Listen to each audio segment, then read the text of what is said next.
Hi there, I'm Lou. And I'm Lee. And this is Uncovering History.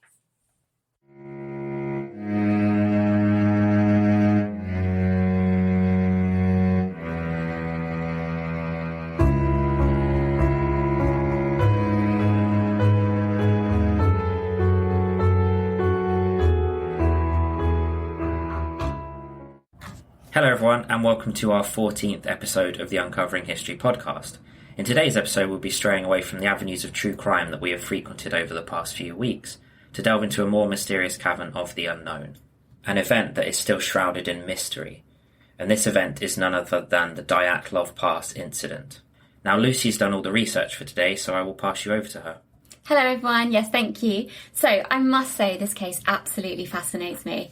There are so many intricacies to this story, so many theories and speculations that, to this day, people are still attempting to decipher the clues left behind.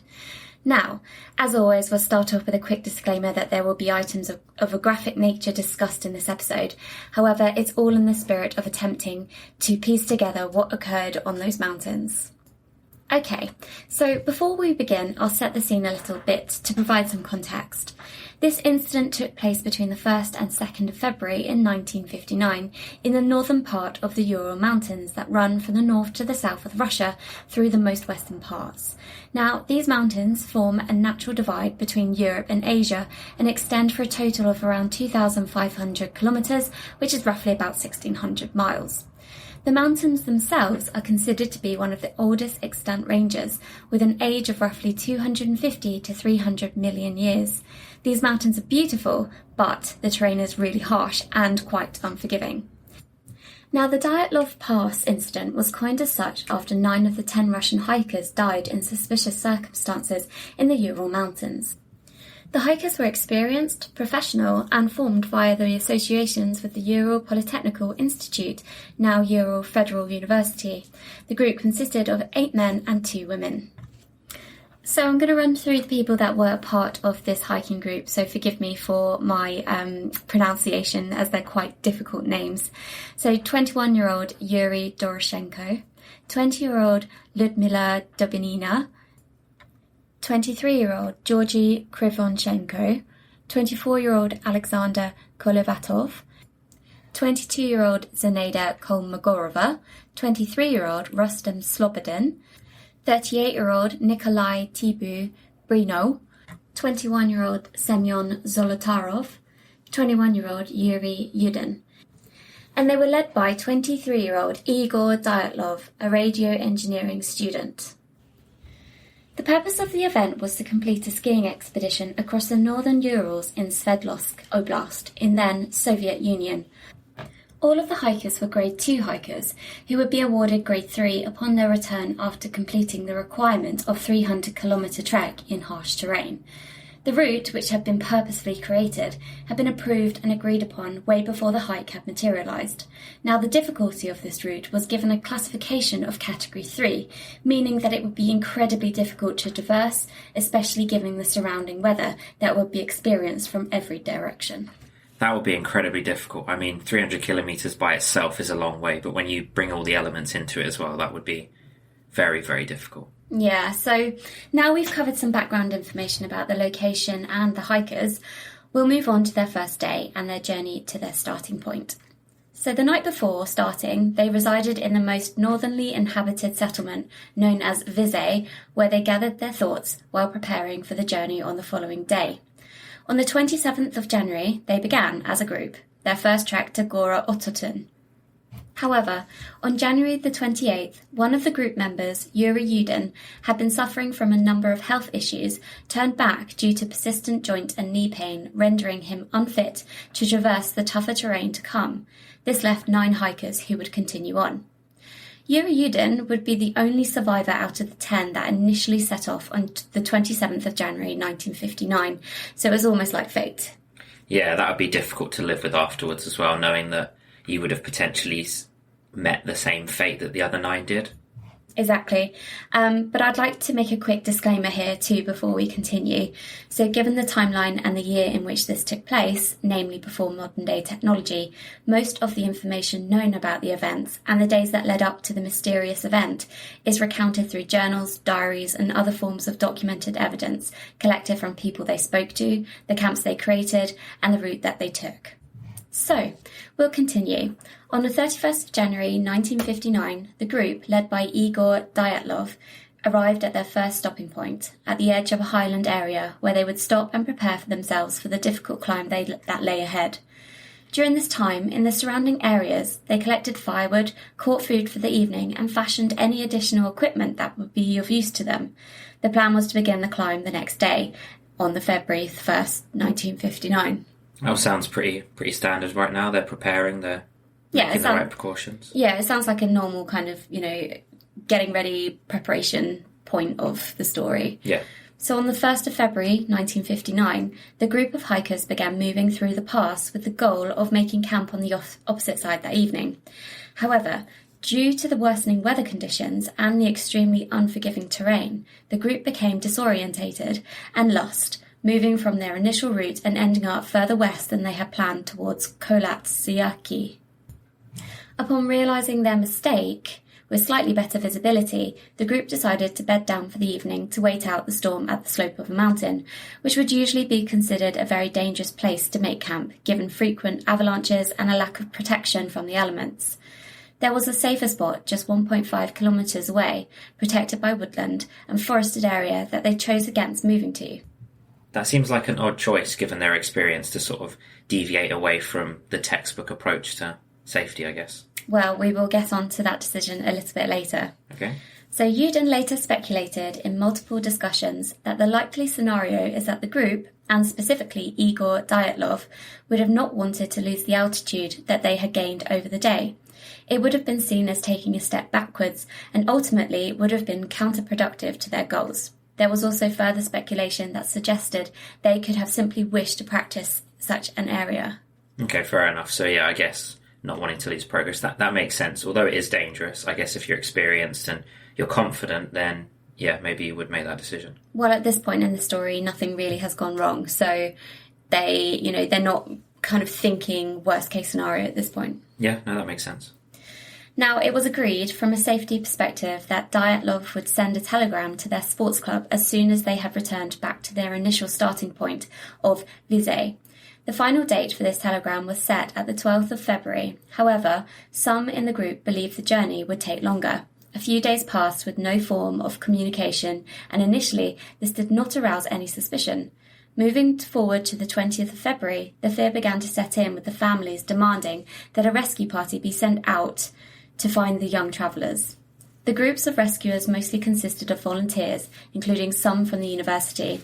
However, after no success, police forces joined the search, with helicopters also being tasked to search large areas when possible. It's quite a long time to wait, though, to wait sort of over a week after they were supposed to check in at the very latest to actually take action. It's a bit strange. Yeah, to me, a day or two out, you would start thinking, okay, maybe something's not right. But that's quite a long time, really, to not have anything, to not basically check.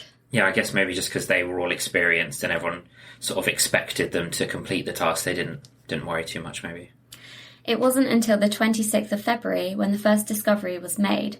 Some searchers came across the badly damaged and abandoned tent of the group on Kolatsiaki. The student who found the tent, Mikhail Sharavin, stated the tent was half torn down and covered with snow.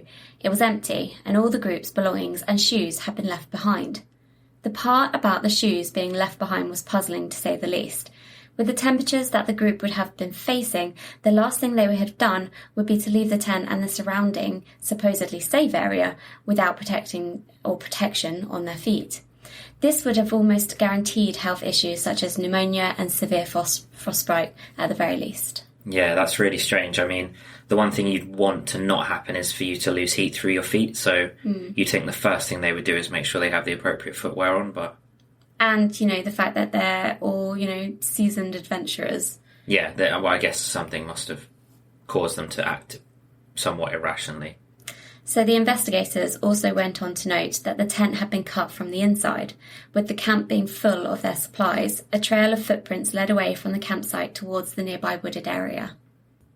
Wait, cut from the inside? Yeah, so it was almost like they were trying to get out. Okay, that's really strange again, yeah. So as the officers tracked the trail, they came across the remnants of a campfire. Alongside the campfire, under a large Siberian pine tree, lay the bodies of Georgy Krivonchenko and Yuri Doroshenko. They were shoeless and dressed only in their underwear. On the tree itself were indentations and broken branches up to around 5 meters in height.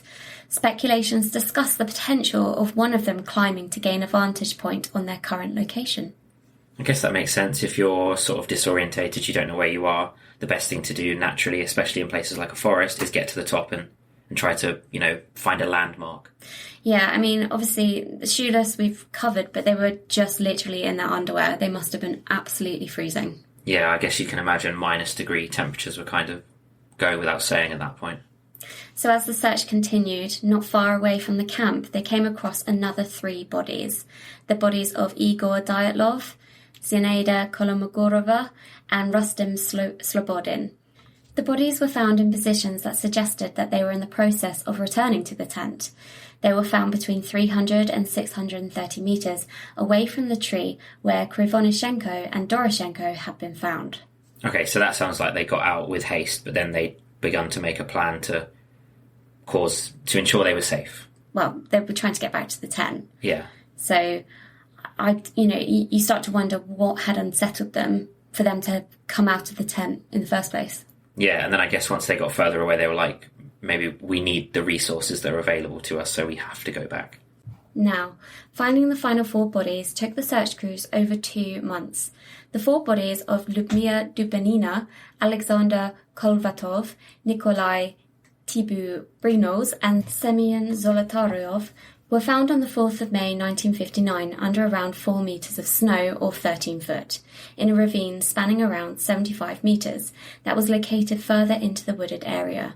3 of the bodies were dressed more appropriately for the weather. However, there was odd pieces of evidence that were collected from the scene of the 4 bodies. Firstly, there was evidence that members of the group had removed clothes from other members in an attempt to survive. Secondly, they found Dubenina wearing Krivonchenko's burned and torn trousers, and her left foot and shin had been wrapped in another, unidentified torn jacket. At this stage, it would suggest that Dubenina was doing whatever she could in an attempt to fight the bitter cold and the dangerous elements surrounding her.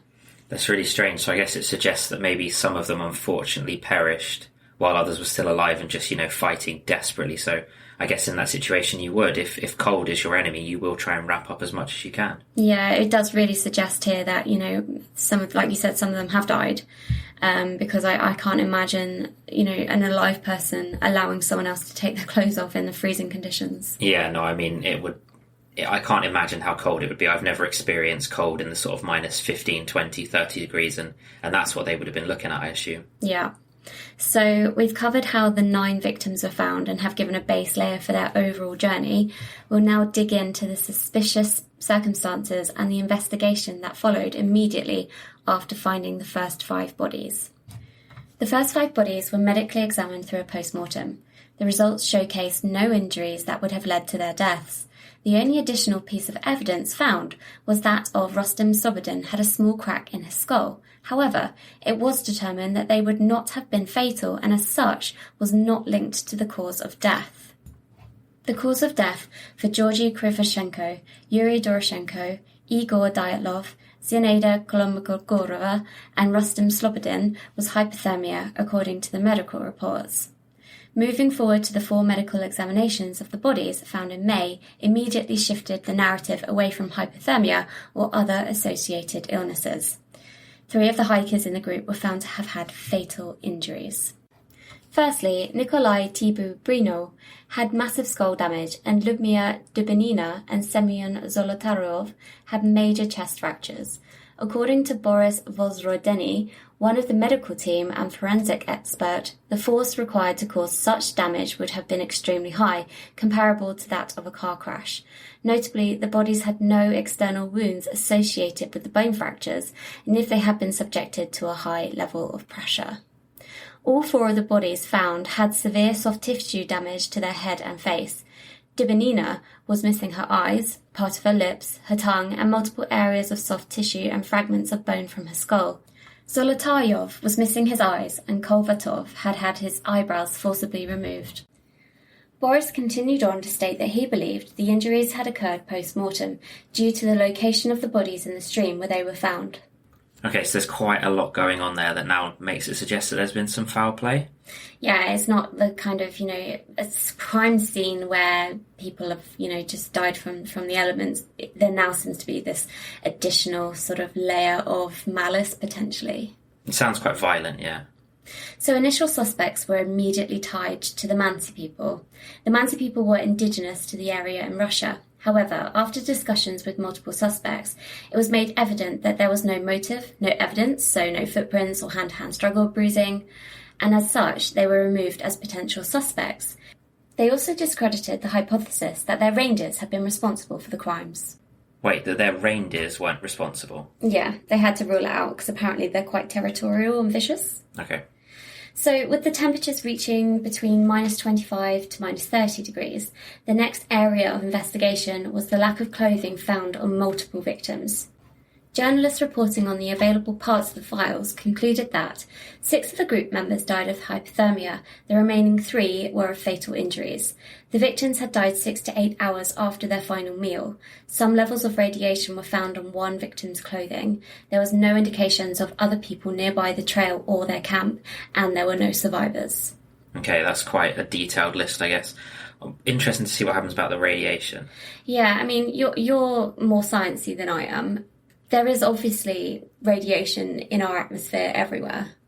Yes, low levels. But for some levels of radiation to be spotted, there must have been a bit more than what would be in the background. You'd have had to have come into contact with it to a certain extent, yeah. Vortex, the forensic expert, also went on to state that the fatal injuries on the 3 bodies could not have been caused by human beings because the force of the blows had been too strong and no soft tissue had been damaged in the process. In May of 1959, after no link to a guilty party, the case was officially closed, stating that the group members had died because of a compelling natural force. In 1997, it was released that the photos returned from Krivonischenko's camera were kept in secret by one of the investigators, Lev Ivanov. The material was subsequently donated by Ivanov's daughter to the Dyatlov Foundation. The diaries of the hiking party were also made public in 2009. Wonder if he did that secretly, as in, I know you said in secret, but whether or not it was in secret from the investigation itself, Possibly. Or it's just something that they, kept back. Yeah, I mean, some people do keep things, especially with a case like this, there's so many unknowns, and then potentially later on it could be worth something. Yeah, no, that's a good point. So we'll now move on to the speculators and theories of the events that occurred. So, military tests. In one theorization, the campsite had fallen within the pathway of an ongoing Soviet parachute mine exercise. Alongside this, there is actual documentation showcasing that mine exercises were going on in that vicinity while the group had been hiking. The theory potentially explained why they would have left the tent in such a panic without proper clothing in an attempt to reach safety. Further to this, other hikers throughout the timeline of February to March 1959, alongside other hikers in the area, some 50 kilometres away on the same evening, and surrounding community towns noted flashing orange orbs of light in the sky. This theory further continues by using animals scavenging for food as an explanation for the remains of some of the victims. However, conflicting theories discuss that the bodies were unnaturally manipulated on the basis of liver mortis markings discovered during an autopsy. Now, livor mortis is essentially the pooling and settling of blood that is no longer pumped throughout the body after death. This would cause a bluish-purple discoloration of the skin. Speculators discussed that the visuals of the livor mortis was outside the parameters of what you would normally expect to see. Alongside this, there were burns to the hair and skin of some of the bodies. Photographs of the tent also allegedly show that it had been set up incorrectly. This would never have occurred given the experience of 9 hikers. So I guess it's definitely a possibility. We all know that military tests are conducted in secret around the world. It would also potentially explain the radiation. But then there are some other parts as well, I guess. Animal scavenging for food makes sense. Bodies would be frozen, and as such, things like skin would be removed in what would deem to be forcibly. So there's a few bits here that sort of make a bit of sense. It's the orange orb of light, seen from various different people that makes me kind of lean more towards military testing. Yeah, I mean, I guess it's impossible to say. We don't know for certain, but I mean, it's definitely a possibility. So the next theory that we'll cover, although somewhat far-fetched, is the Yeti theory. So the Yeti theory consisted of the notion of a large, unhuman, great being responsible for the murders of 9 victims. However, no physical evidence suggested any such occurrences, and the other causes of death do not fit the pattern either. Also, there were no other signs of outside footprints or people even relatively close to their vicinity during that time frame. Something as large as a proposed Yeti would have left a trail behind, and alongside this would have left further graphic evidence in the forms of violence. Now get this, there was, from Thibaut Brignol's camera, an image of a supposed Yeti. So a human-shaped figure in dark clothing next to a tree. Yeah, I'm not sure I buy that. That sounds like the Loch Ness monster to me, just kind of... It's probably just a shadow. And for those of you that don't know what the Loch Ness monster is, there's a supposed monster that lives in a lake up in Scotland, and people see it, and it's supposedly this big old dragon, isn't it, that lives underwater? A sea creature. Yeah. Not a dragon. Well, looks like a dragon. Doesn't have wings. No, it just has fins. Anyway... Our next theory stems from the 2015 investigation into the Dyatlov incident. This theorised with supporting evidence that during the evening, large amounts of snow began to fall down from the mountain, impeding the tent. In an unknown state of panic, the group exited the tent while attempting to collect and save what equipment and clothing they could. After safely making it away from the perceived danger, 3 of the group then attempted to make their way back to the tent to secure further supplies and additional items such as a sleeping bag.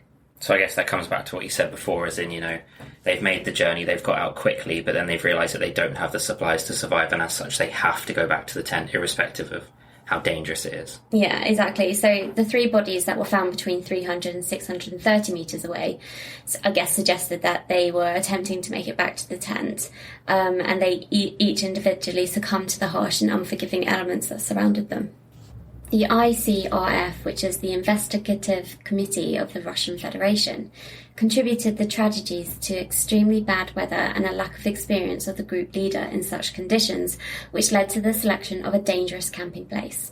They also discussed the issues surrounding the group splitting up as opposed to sticking together and battling through it as a group, united and strong. Yeah, see, that's another bit. I guess the one rule of thumb is stay together, stick together. Yeah. As soon as you are by yourself, you're kind of done for, really. Yeah, stronger in numbers, definitely. Another theory is that of paradoxical undressing. This is a theory that goes hand in hand with hypothermia, a symptom of which makes the person suffering from hypothermia believe they are boiling and that their temperature is rising. As such, in an attempt to cool down, the person suffering would then remove all of their clothes. This is often fatal, especially in a situation and location as dangerous as what we have discussed within the Ural Mountains. So I guess, when you've got a temperature, or sunstroke probably is the best one to kind of look at. When you've burnt yourself so much, your body temperature basically goes through the roof, but you feel freezing cold. Yeah, it's like the same with flu. You go through like hot and cold shivers and you're not really sure what you need to do. Exactly. So you could have, in the UK we have degrees, so a normal body temperature is between 36 and 37 degrees centigrade, or Celsius, sorry. But, if if you've got a temperature of like 38, 39, you can have like chills. Yeah, no, absolutely, yeah. It's really weird. So in July 2020, the Russian prosecutors working on the case ruled that the group were victims of hypothermia and not aliens. Others were not so convinced about it simply being just hypothermia, and as such, we'll move on to our final theory, which will add some additional context. Now, the aliens is, I think with the kind of report of seeing that orange glow, from different people seeing that same sort of light source, naturally people then decided to turn to the theory that aliens had abducted them. I guess it's the classic sort of explanation for a situation. If there's sort of something that's unidentified in the air, or a flashing light or an orb or something, then it mmust be aliens. Yeah, and it's a tricky one because obviously we have no evidence either for or against. So it's one of those arguments that, it's almost futile. Mm. So we're going to move on to our last theory, which is called the Carmen Vortex Street. Now, this is the most researched today, given its narrative. So the Carmen Vortex Street occurs through whirlwinds created by severe winds. This results in a low-frequency sound being produced that is not entirely audible. However, it causes strong vibrations within the ear, causing the hairs to flicker. This in turn causes nausea and rapid psychological discomfort. When coupled with the darkness, unfamiliar location and the threat of danger, this could have exacerbated the situation by also causing feelings of extreme fear and paranoia. Yeah, this was always the theory that always stuck with me the most because it makes the most rational sense.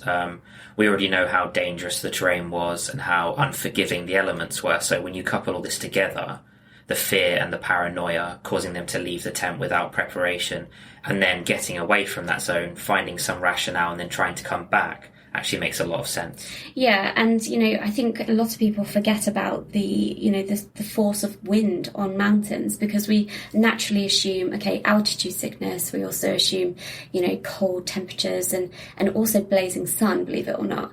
But wind, we kind of forget about. And the idea of having such a severe wind that it kind of allows your inner ear to kind of start to vibrate, that can cause sickness and it can cause all sorts of problems and dizziness and disorientation. Well, I guess, it could give you the symptoms of vertigo as well. Yeah, which isn't fun, especially in somewhere so dangerous. Yeah. So the Carmen Vortex Street would, in the eyes of Russian researchers and others that have delved into the theories, cause the disorientation that could have led to the group leaving their camp in a hurry, unaware of what was happening. This is also further backed up by the attempt to create a new camp further away, coupled with multiple members of the group attempting to return to the original camp to obtain supplies. I guess this might also explain the ripping the tent from the inside. Just pure desperation at that point. You don't know what's going on. You want to get out of the tent, and as so you're doing whatever you can to exit as quick as possible. Yeah, and you wouldn't have time to kind of, I'm not sure if they had zips back then, but our modern day tents, it can actually be quite difficult to get out of them, especially if you're tired, you're half asleep, and it's dark. So there would be a lot of issues, and maybe that you're right. They were trying to rip their way out of the tent. Yeah, just to get away from whatever dangers they were perceived to be posed by. So this theory was further discussed earlier this year, with more and more researchers coming forward to showcase their findings and in turn their agreement for this being the main theorised cause of the Dyatlov Pass tragedy. Irrespective of whether this is the explanation that solves the mystery or not, it is more feasible and justifiable than the concept of a Yeti murdering the entire group. Yeah, the Yeti is... there's so many different stories of sort of unhuman beings causing murders or causing drama or causing trouble or literally just living somewhere. But no matter how much people have searched for them, they've never been able to find any sort of proof. So, it's quite easy to discredit that, I'd say. The Yeti idea and the aliens idea, for me, they're kind of grouped into the absurd. Purely because, for me, we have no evidence. And, it would be different if there were, huge mountain creatures up there, then fair enough. But, there are so many different things that could have happened. What's your favourite theory? Well, firstly, I don't think there was foul play. There's sort of no evidence to suggest anyone was responsible or murdered these individuals. The military theory it makes sense to an extent because we know the military around the world will try to conduct research secretively. So this would be a prime location for somewhere like that, somewhere that's not sort of frequented by many. But the main one that I would go for would be the Vortex, just because of the structure behind the scientific knowledge. We know it occurs in different mountains around the world, and they know the Vortex Street is a real phenomenon that does affect people in great ways. So when you then look at all the evidence that was collated for this case, it makes the most sense, I think, from a logical perspective. See, I'm inclined to go with hypothermia. Purely because of, the reaction with, them ripping their clothes off and just that disorientation. Because yes, I know, like we said, the Carmen vortex causes disorientation, but I think, for the flux in temperatures or the tricking of the temperatures in the brain, hypothermia to me would be, the number one, I think. And also when you're looking at the bodies and, the eyes being ripped off and, all of that sort of horrific stuff, I think that's probably more due to animals on the mountain. Yeah, no, I would agree. I agree definitely that their end was met by hypothermia and likely paradoxical undressing, but the events that led to that point, I think, are more backed up by the Vortex Street. But yeah, I mean, it makes complete sense. If they're running out of the tent, wearing minimal clothing, nothing on their feet, all of the heat is leaving their feet, and as such, yeah, they are likely to get hypothermia. So I completely agree. I was just meaning like the 4 points that got to the hypothermia. But, when doing research on this, one of the key things that kind of took me back to the idea of hypothermia is, I'm not sure if you've ever read it, the Captain Scott Diaries. Well, no, never. It's probably something that we should have a look into because it's a really, really interesting topic. I mean, it's there's no mystery really to it. They pretty much all died due to hypothermia, but it is interesting to see, in someone's viewpoint, what that process was actually like, because it was all documented in his diary. That's really interesting. I think, yeah, I mean, say a couple of decades ago, this would have looked a lot more sinister. But now I think, yeah, as tech is evolving, as science and as our knowledge of science is evolving, I think it can be brought down to not more simple terms, because it's still unsolved to an extent, but you can begin to rationalise it a little easier. Yeah. So that brings us to the end of the Dyatlov Pass incident. So this event took place at a time when technology was limited and primitive in comparison to today's standards, and as such, documenting and retaining evidence was difficult to say the least. The event is incredibly fascinating and delves further into the unknowns of this world and the potential dangers of the elements that reside within, or Mother Nature, as some like to refer. Personally, I'll be keeping track of developments to see if they're able to learn from this event to ultimately agree on the reason for the tragedy that occurred. In the most recent years, the research interest has grown exponentially, and as a result, we're finding more and more data available that attempts to trace the days in early 1959. For now, it remains a mystery, but that may not be the case for much longer. Yeah, absolutely. Like you said, tech is evolving, scientific knowledge is evolving, and the more people that become interested to it, just like we spoke of in a previous episode in Jack the Ripper, the more people that get involved, the more people that research, the higher the chances you have of finding an outcome that actually makes sense. Is there an episode on Netflix on this yet? No, but there is a terrible film called... I think it's just called the Dyatlov Pass. Okay. And they kind of tried to turn it into one of those, again, some supernatural being. I would be willing to put money on Netflix, probably, or some other huge streaming site to create some sort of series or film based on this soon. Yeah, it wouldn't surprise me because it's so popular. It's documented and discussed all around the world. So, I mean, if there's money to be made, Netflix will have a hand in it. So yeah. Anyway, what are we going to be looking at next week? So for our next episode, we'll be looking into the mystery of the Yuba County 5. Now, this is again a fascinating story that took place in Yuba City, California in 1978, and to this day remains unsolved. However, a plethora of theories are attached to this case, attempting to find similarities and logical deductions that could lead to an explanation of the events that took place. Now, this isn't too dissimilar to the Dyatlov Pass because, once again, more and more people are becoming involved, more and more people are finding interest in this case, and as such, they're going back over the details to try and find something that makes sense. But I won't say too much now, but in episode 15, we will also be going through the case to try and understand what potentially happened. That sounds interesting. I quite like sort of mysterious ones. Yeah, I enjoyed this episode, so I think it's something that we'll definitely do more of going forward, because it just gives you that, instead of going through what's considered concrete evidence and has already taken place, you can sort of deduce what you believe to have occurred while also doing research to understand what other people believe occurred. Yeah, I mean, I'll be honest, I haven't heard of the Yuba County Five. Kind of sounds like a boy band. Yeah, it's not as well known as the Dyatlov Pass. Okay, well, as always, if you have any questions or suggestions, you can contact us at uncoveringhistory.co.uk, or you can send us an email directly to uncoveringhistorypodcast@gmail.com. Also, make sure to check out our Instagram page to keep up to date at Uncovering History Podcast. So, thank you so much for tuning in, and we'll see you very soon for our next episode. Yeah, thanks a lot, guys. See you later.